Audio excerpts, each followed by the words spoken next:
প্রতিটা গাছে যে পরিমাণ আম আসছে, প্রত্যেকটা গাছেই পর্যাপ্ত আম আসছে। হ্যাঁ, এইগুলা কিন্তু বিদেশি আম। হ্যাঁ, প্রত্যেকটা জাতি বাইরের, এবং এত পরিমাণ ফলন আসছে যা আসলে অসাধারণ।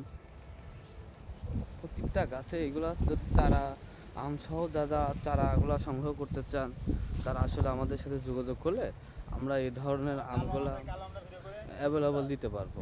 আমাদের কাছে সবসময় সবসময় অ্যাভেলেবেল আছে। আসলে কি বলবো, আসলে বলার ভাষা নাই, এত সুস্বাদু আম এগুলা। প্রতিটা আমে আর এবং প্রতিটা গাছে যে পর্যাপ্ত আম আসছে, যা আসলে অসাধারণ। হ্যাঁ, আর এই ধরনের আম খেতে যা সুস্বাদু এবং মিষ্টি,